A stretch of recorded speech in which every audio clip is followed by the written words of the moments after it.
Welcome to The Becks, a podcast that explores multimedia horror with hosts Becky and Sydney. Join us as we talk about movies, books, video games, music, and much, much more.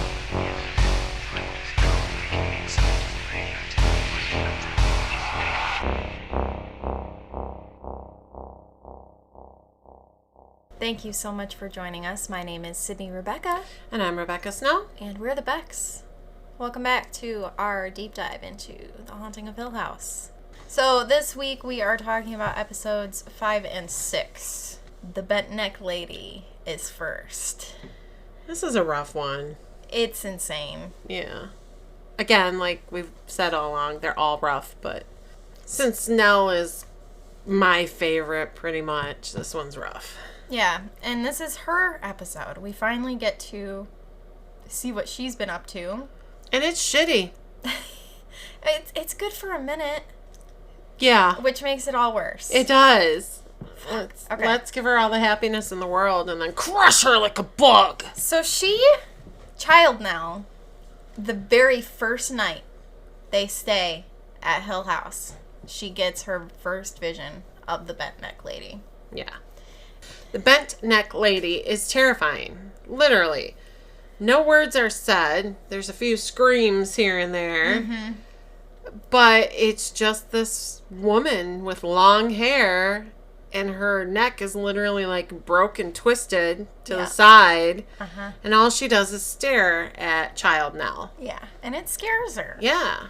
Now, as an adult, Nell actually starts to see a sleep technologist to try to figure out what's going on because she experiences sleep paralysis, and she didn't know it was a thing that you could be diagnosed with. She didn't know it was a thing that could be treated until she, started looking it up online, and that's how she ends up meeting Arthur, who they have like an immediate chemistry, which I remember when I first watched this episode. When he asked her about drinking coffee, I was like, oh, yeah, because caffeine can disrupt your sleep cycles or whatever. But she was so into him that she was like, are you asking me out to coffee? Now, the secondhand embarrassment I got from that moment was intense. But it ended up being fine because he was interested. He was going to get there. Yeah. He was going to ask her after the appointment. Yeah. But she was just like, oh. But I feel that, when you think you're reading some vibes and you overstep. Yeah. Oh. I would die. Like, I would have to find a new doctor, like, a new office entirely. There's no way. I would be too embarrassed to ever come back. So they actually fall in love, and that's who she marries. That's, when we saw in Steve's episode and Shirley's episode and Theo's episode, when she got married, that was who she was marrying. Now, unfortunately, they were only married for about a year before he passes away suddenly from a brain aneurysm. And so not only is it terrible and tragic, but the thing that is fucking so horrible is, like, you see him sleeping beside her 3 times, I think, before this happens. And he works her through getting out of her sleep paralysis. He helps her, calm her breathing and helps her be calm and all that stuff. And so the night that he dies, she wakes up and she has sleep paralysis. And when he gets up to turn off the light, that's when he has his brain aneurysm. And keep in mind, she's still frozen on the bed, unable to move. So she literally, he had just begun trying to talk her down when he stood up and he was gone. Yeah. And she knows he's laying on the floor. And she can't get up to get him right away. She's paralyzed. She's trying to fight through it herself. It is the most anguishing scene that you can imagine. I mean, this is the love of her life. Yeah. She's finally found this happiness. Every time she looks at him, you can see how much she adores him, how much he adores her. And it is so very tragic and disheartening and sick. It's so bad. It's so bad. Yeah. It's so unfair. And she's like sobbing, frozen on the bed because she can't move because she has sleep paralysis. And she's able to see out of the corner of her eye, though, that the bent neck lady is there.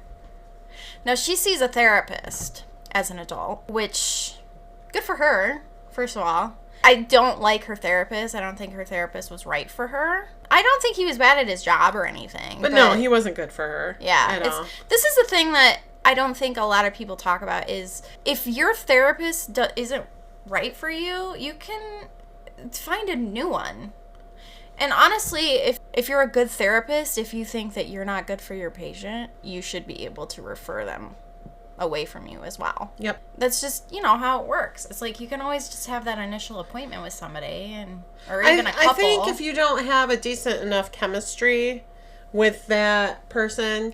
So I just signed up for therapy, and the website I went to is all virtual. I don't have time to go to appointments, take time off of work to do that. So I'm doing virtual, which is so convenient and so nice. Mm-hmm. And they give amazing bios, so you can look through, kind of look and see if you have things in common, if it's kind of they're more lean towards what you're looking to do, and what they specialize in. Yeah, like how they've treated other patients and things like that. They list all that. You kind of can see their age because there's pictures, so that's nice too. And there's just so many opportunities. So if you're not happy with the therapist you're with and you're not getting the treatment that you think you should. Like my son hated his last therapist because he said he just wanted to talk about his day. This is what I've been doing. What have you been doing? But never got to the meat of why they were there. Like my therapist was immediately, okay, tell me about you. Tell me what you want to work on. Tell me, your childhood, this, that. Do you have, trauma in your past? It was like so many questions. I'm like, whoa. Kind of overwhelmed at first. I'm like, oh my God, there's lots. Yeah. So, yeah, no, Sydney's right. Change. She sees this therapist. She's the only person in the family that sees the therapist. Because even Theo, as a child psychologist, you think, oh, she probably would see a therapist, right? No. Right? Not her either. It's just no. Which is great. But they have a couple of different conversations, she and her therapist. For example, like, okay, he doesn't believe in the twin thing. He just thinks that it's like heightened sympathy or empathy or whatever. Because Nell mentioned to him that she hasn't talked to Luke, but she knows that he's doing okay. And he's like, well, how do you know that? And she's like, it's the twin thing. And she talks about how she went through withdrawal symptoms when Luke was admitted into the rehab. Exactly. And he just doesn't believe it. Which, see, this is the thing. Is like, I can understand a therapist being a little bit more cautious about being like, oh, sure, that's a real thing. Especially when you are dealing with patients who, if they have, like, delusions and stuff, it can be a slippery slope. Exactly. But it was just like, he was very dismissive of her. And I think even if, okay, let's say the twin thing really isn't real, even though there's been multiple studies on it that show that there's something to it. Yeah. You still don't have to be a condescending jerk about it. Yeah. If that comforts someone to have that connection with their loved one, so be it. Yeah, it's not harmful. Yeah. I mean, look at us. We have a connection. That will come up later. We talked about my dream last time. I thought you cut that out. No. Oh, you left it in there?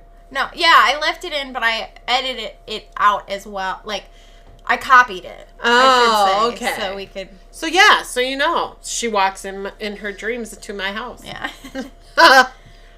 So the other thing is about her therapist is that he doesn't believe that her house is haunted. He thinks that her trauma stems from something else, which we as the audience know he's wrong about. But I'm like, he just gave her the most terrible fucking advice ever. Yeah. Because he's like, you need to just go to the house and face it. Oh, gosh, yeah. Just go there. Go to that house. You just need to face it because it's just a carcass, right? But first, after Arthur dies, she does mention to the therapist that she's seeing the bent neck lady again. And he starts kind of pestering her about if she's taking her meds, which this made me so mad because it's like, okay, I understand that if you're on medications, you definitely should not just stop taking them abruptly, because that can be really bad, especially if you take them because of delusions or whatever.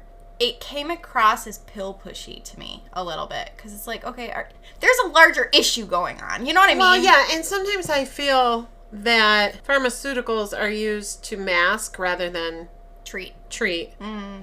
I have severe anxiety. I have to get to the root of that anxiety. Yeah, you can give me anxiety pills to help curb that a little bit. Mm-hmm. But until we figure out what's causing that, nothing's going to help me. Yeah. Until I get to the root of it. And then if I still need medication, well, okay, that will help me deal with it. But let's just give you something to make you not feel that way and ignore it. Yeah. And that's not good either, because, yes, then people quit taking it because they feel weird or they... Which, spoiler, she does actually end up stop taking her medications. She tells the therapist that she's convinced that the bent neck lady killed Arthur too. Because she saw the bent neck lady. That's why she was in sleep paralysis. So she's convinced that it's all related. And she tells the therapist too that, like, the whole time, like, from pretty much the day she met Arthur through their whole relationship and when they get married and stuff, she never saw the bent neck lady, which also is just fucking heartbreaking. Oh, it's horrible. Just kills me. So this is when we kind of get to the part where it's, you know, she's traveling to go to the house. She's gonna face it or whatever. And keep in mind, we still got the flashbacks to her childhood and stuff like that. This is also the episode where we learn about Theo and Nell's falling out. Oh, that's right. And also why Steve isn't too well pleased with her either. And those are really the two main things relationship-wise that we get insight into.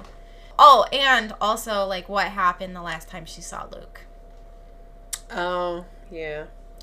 So the last time she saw Luke, God, this was hard. Because, again, I love Luke. He was not in his right mind when he asked her to do what she did. No. She's going to drop him off to rehab. And he wants to shoot up before he goes in. Wants to get well. That's how he refers to it. Yes. It'll help him feel better when he goes in. He'll be ready to deal with it. Yeah. So he just wants to get high one last time before he enters rehab and has to detox. And the other thing that made me sad is, you know, he was pretty manipulative with her. It wasn't a good look for him at all. Very much shitty addict brother that he admitted to Joey and himself when they were talking about it when he was on his horrible. 90-day. Who does that to their sister? Yeah. But I mean, I guess his addiction had the best of him at that time, but yeah.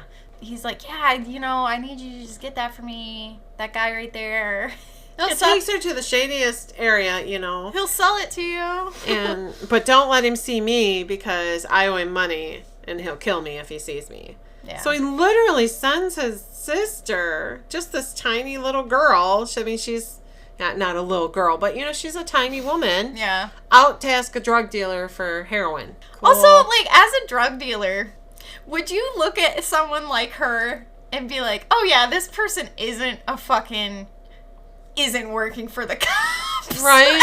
Yeah. She just walks up suddenly, never seen her before. To be fair, I've never bought drugs or tried to buy drugs, so I don't know what all goes into it, but I'm just saying, that is not the person that I would be like, you see those videos of cops being undercover trying to see if store owners will sell them illegal stuff in bad neighborhoods or whatever, and it's always so obvious that it's a cop. Exactly. So it's just it's one of those things.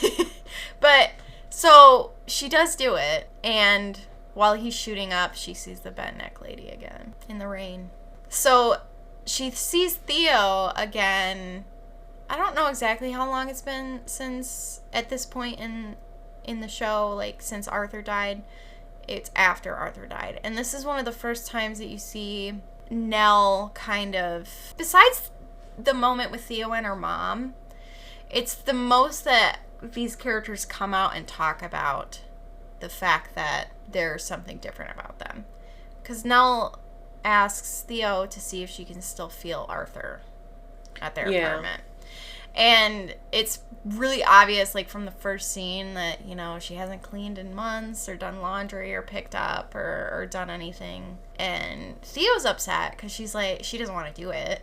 first of all. I mean, if you had the empathic abilities that Theo had, would you want to feel somebody die, you know? Yeah, no. So I think she was scared of feeling that. Yeah, especially someone that she cared about, because she loved Arthur. Yeah. And they were all at their wedding, and, well, except for... Luke never... Luke, he tried to come there, but they stopped him because he was high. He was high. He had broken out of rehab. And, yeah. Nell touches Theo to get her to touch the floor where Arthur died, and Theo gets really upset. She's like, you didn't fucking touch me like that. Like, I'm not your slave. And, you know, at this point, you kind of already realize that Theo took the money from Steve's book deal. Mm-hmm. Because she gets her PhD with it.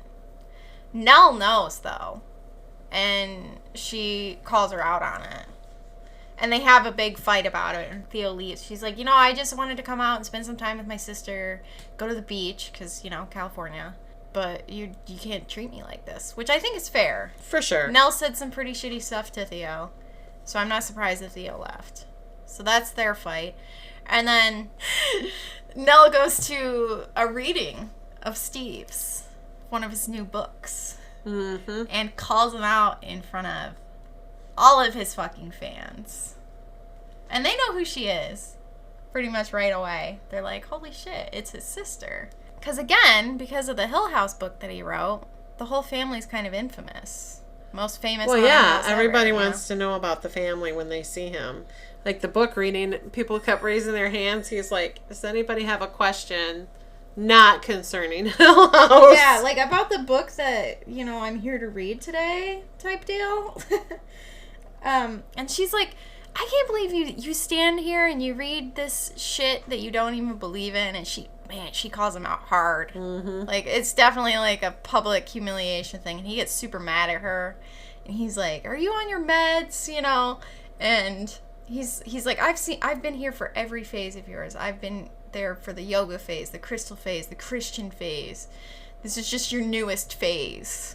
Oh, it's so bad. Yeah, it's a pretty heated argument.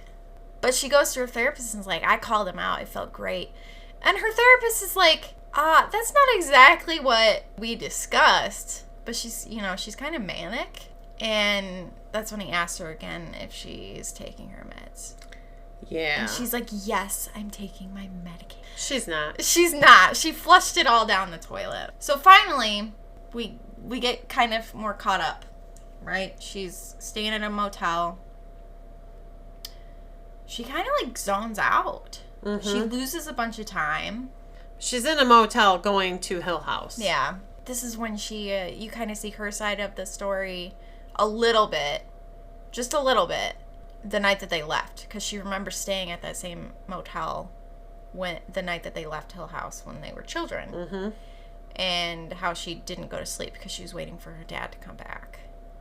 And when he comes back, Hugh's covered in blood. He tells her it's paint. It's not. Which is confusing.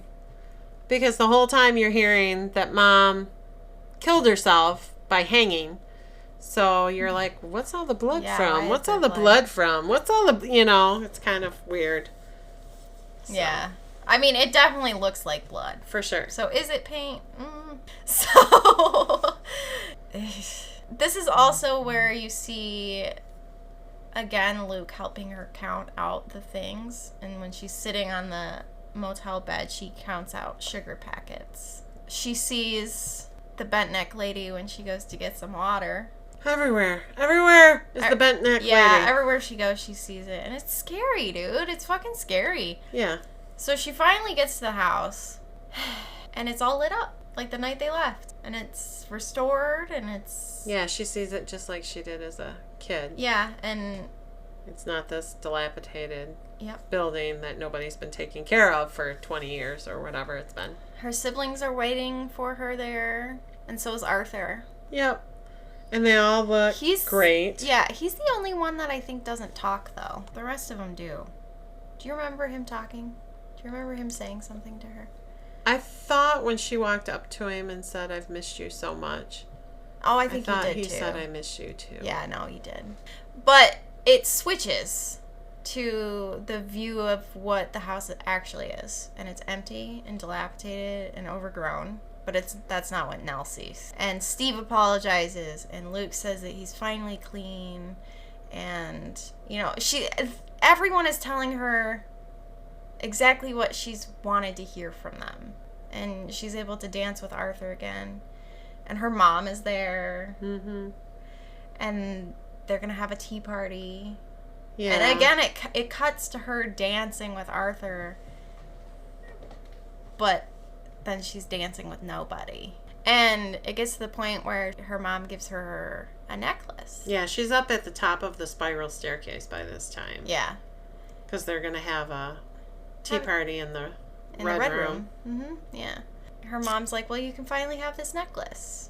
Because it has her and Luke in it. You see it earlier in the show. And she sees at one point that she's holding a noose. But it changes quickly back into the necklace. And she's kind of confused and concerned. But her mom's like, there's no need to be afraid anymore. Yeah, she's like, Mommy, and that's just heart-wrenching. Yeah. It's like, oh.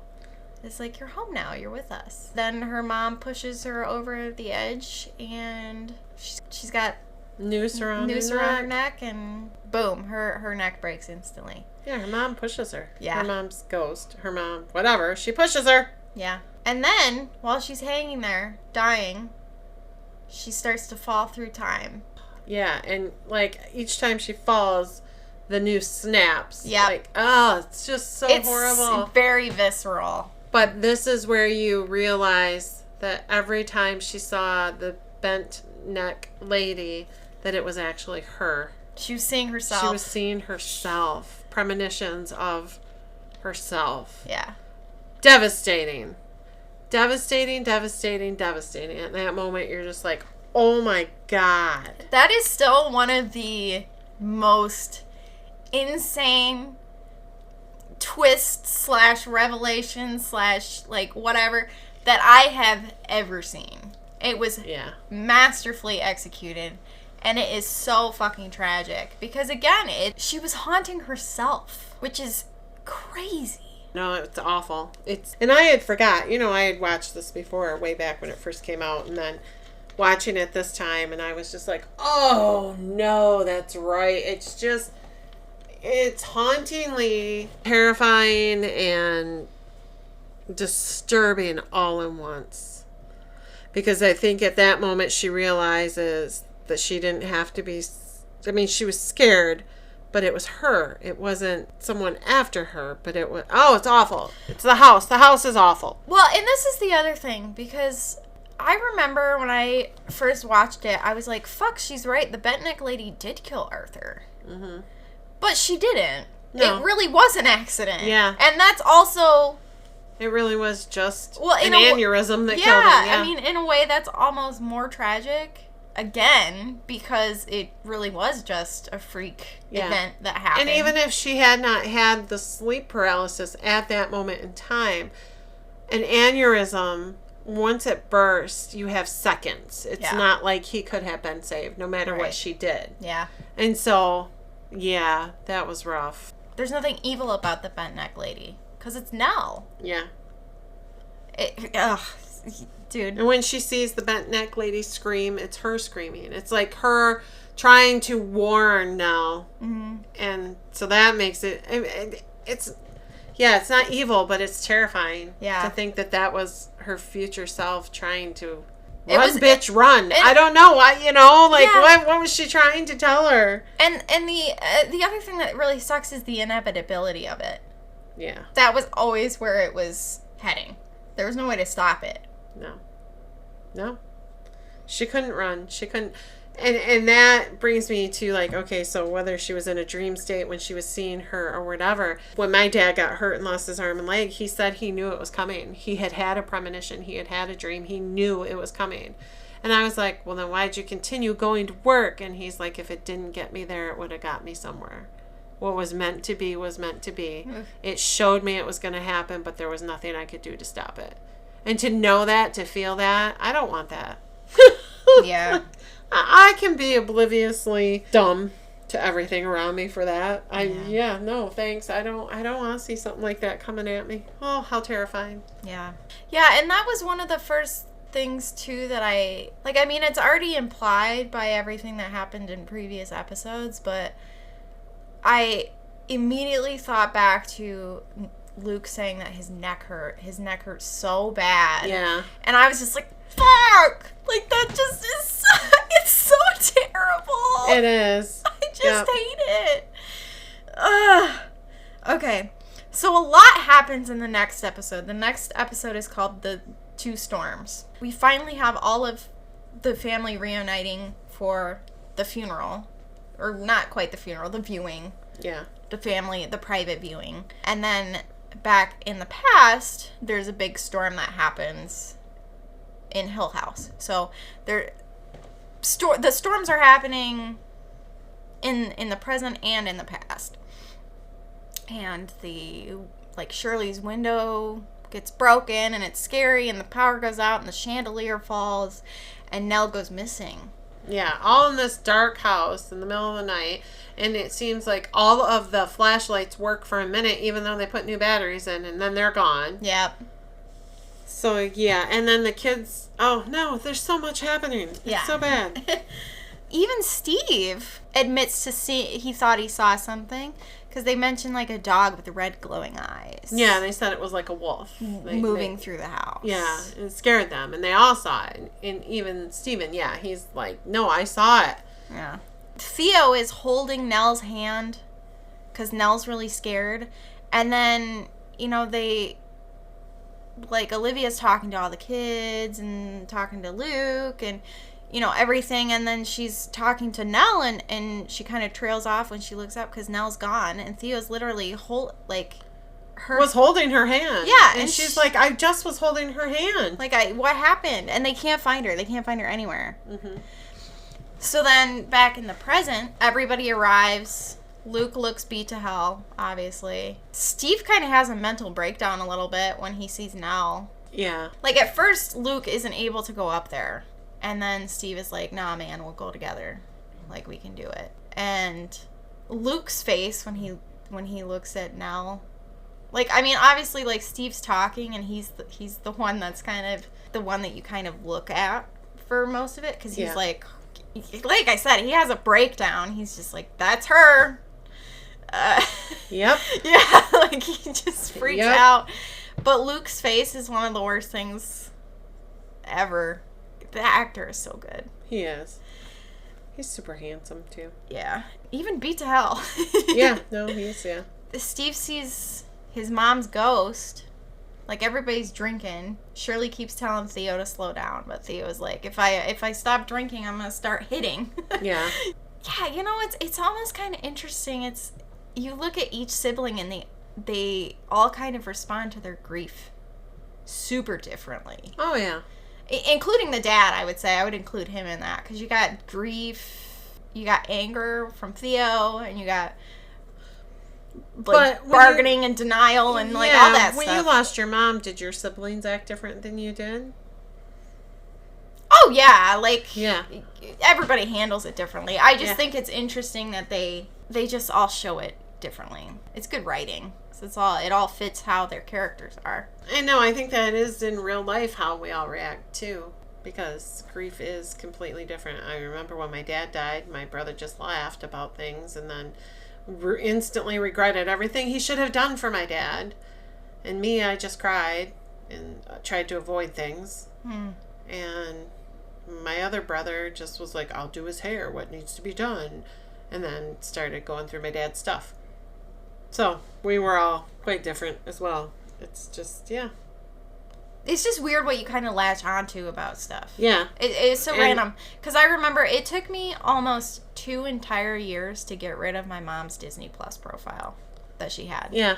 And I cried for hours after I did it. And I can't remember who I was talking to. They were like, you didn't have to get rid of it, And I was like... We still have Vince's on Netflix. Yeah, I know. It's like... I just haven't. I don't know how the boys would feel. I don't know. We added Roger, so I have my dead husband and my boyfriend on Netflix. Isn't it so weird how we just latch onto something like that, though? It doesn't... It doesn't mean anything, but at the same time... It kind of means something. Yeah. Yeah. It's another... I don't know. It's like... Yeah, there are those weird things that you hold on to that... And I don't know if my brothers ever did anything like that. For me, I still have. 2 shirts that belonged to my dad. One Vince wore, and it used to make me so mad that he found it in my drawer and would wear it all the time. And so when he died... Did he know that I bothered you? Yeah, he didn't care. What the fuck? That's so crazy. When he died, I, like, hid it. And it's, like, in the back of my drawers. I have that and another one that was my dad's. And then my dad's fishing hat. Just things that I will never need, and my kids will probably never want them, but I don't know. Yeah, it's just one of those things. Yeah, like, those things don't smell like him anymore. They don't. But yet, you just can't. I have his glasses, too. You've seen them. I put them on. They're double bars. Robin would love them. They look cool on you. Oh, dear Lord. Anyway. But, yeah, it's just one of those weird random things. Other weird stuff happens, too. Like, somebody puts somebody. Yeah, the power goes out. Yeah. And, God, that's a clusterfuck. So Nell collected buttons. She liked old buttons, so that when she was a little girl, her mom gave her buttons. Yeah. And she and Luke taught her to count them, and you know. So the power goes out, the power comes back on, there's buttons on her eyes. The truth comes out about the fucking money from the book deal. Yeah, everybody's fighting. Well, that's how it goes if you have any dissension in the family to begin with, death will bring out the worst. No, true. Well, people. Luke wasn't fighting with anybody. But he really wasn't fighting with anybody anyways. They all kind of had just been like, he's an addict, we'll leave him alone. Yeah. Money was always a huge thing. Shirley did not want that money. It was blood money because their mom died. And like earlier during Theo's episode and Shirley's episode, Shirley finds the checkbook that's under her husband's name only. And she's confused about it because they share all their accounts. Yeah. And Theo tells her husband, like, hey, she found the checkbook. You better come up with a good lie because nothing will piss her off more than the actual truth. Mm-hmm. And guess what? She was right because the husband took the book deal. Yeah. And he admits that, too. But I think the only reason he admits it is because Shirley is so mad at Theo that he's trying to, like, take that heat off there. And he's like, we took the money, too. Well, I took the money. And then all hell breaks loose. Yeah, because everyone's kind of like, Theo keeps being like, I don't remember. Oh, I think it was it Steve that was implying that Theo and Shirley, like, they were both, Shirley specifically was being a hypocrite because she didn't know what she was talking about, because obviously Steve knew that her husband took the deal, and it was just like this whole fucking disaster. Yeah. And the husband's like, well, how do you think we bought all this new stuff and kept this business going? You know, you kept giving charity and free funerals. And dude, I understand why Shirley reacted the way she did, because she's right. He did kind of humiliate her. Yeah. Because what she was standing up for, she highly believed in. Yeah. And he kind of just... He blames it on her. Yeah. And her business practices because... And you know what? Even if that is the case, it is the case, whatever. That whole thing should have happened in private. Agreed. You know, it's... Okay, if we're talking about blame or whatever, Shirley is innocent in taking the money. She had no idea. She was innocent. She didn't take the money. She had no idea that her husband did. No. That was totally on him. But I understand why she felt so humiliated, because if my husband had gone behind my back and done that, and then brought it up during a very highly volatile time. Well, that was not the time or place to tell her. Again. He wanted to tell her, he could have pulled her aside and told her in private, but he just blurts it out because I think he thought she was so mad at Theo, so he was going to disperse that anger. Well, that was not smart. No. And Shirley's like, well, you can stop freeloading him in my guest house, Theo. And Theo's like, you sanctimonious bitch, or something like that. She's like, I offered to pay rent. Like, I'll pay rent if you want. And she's like, no, get out of my house. Yeah, it's rough. It's like, I can't even look at you. And then also Steve's attacking Q about all the shit that they went through when they were kids. Yeah, he wants the truth. Tell me what really happened. It's a mess. The whole thing is a huge mess. And the thing that really drives me crazy, too, about it is, like, well, and I know Steve is lashing out because he feels guilty for not answering Nell's phone call. 100%. And so that's why the hypocrisy of the whole thing just smacks. because he knows that he should have answered the phone call. Not that it would have changed anything. We don't know that. No. But him calling his dad a hypocrite and lashing out at his other siblings for never listening to Nell, it's like, dude, you are just as guilty, and you know it, and you just won't admit it. And this is all coming from the fact that the assumption for everyone except Luke is that Nell killed herself. Q, I'm not so sure. I don't think he thinks that she killed herself, but also he knows a little bit more than the kids do. But Theo, she didn't believe that Nell killed herself either. No, because, well, she actually talks about what suicide does to a family, though, and then she talks about how Nell chose to do it, though. That's true, but when she first saw her in the morgue, she said she didn't do it. She 100% believed it. I think until she felt her and couldn't feel anything, and then she was like, I don't know, but... Yeah. Ugh, it's so much. Steve sees the mom. Mm-hmm. Hugh sees... No. The bent neck lady. No. Very briefly. Mm-hmm. Not enough Just for to a few really, seconds. not enough to really see her. Mostly nobody sees anything. They're all arguing in the room where Nell is in the coffin. Yeah, and it falls over. Mm-hmm. And that was horrible, too. It Oh, my was fucking awful. God. It's hard to even explain. Well, obviously, it's going to be horrible, you know, because it fell over and she kind of fell out of the coffin, and it's like... It just, Shirley's just like, I have to fix her makeup. Yeah. Oh, and then... Shirley fuck, dude. finds Theo. Yeah! She goes down to the morgue to get her makeup kit, and she sees Theo and her husband in a closet together. Which, keep in mind, everyone knows that Theo, by this time, everyone knows that she's a lesbian. But it was a very compromising position. It's not like they weren't naked or anything, but they were definitely in like an embrace, and Kevin is like, it's not what it looks like, but Shirley's done with both of them at this point. Because again, they're the ones that took the money. Mm-hmm. She didn't think that Theo took the money. She finds out that Theo took the money. She didn't think that she or her husband took the money. She finds out that her husband took her money, and then they're alone together. Yeah. Insult to injury. Like, yeah, fuck, no, for sure. Fuck both of them. You know, from her perspective, right? So, and that's when Hugh sees the bent neck lady just very, very shortly. Yeah. Like, very shortly.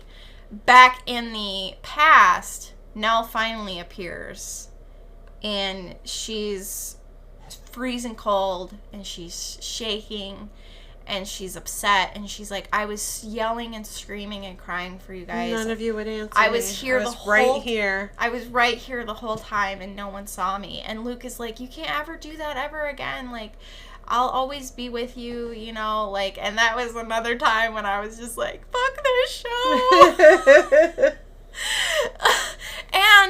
But then again, she says, you know, I was here the whole time and no one saw me. I was screaming and no one saw me.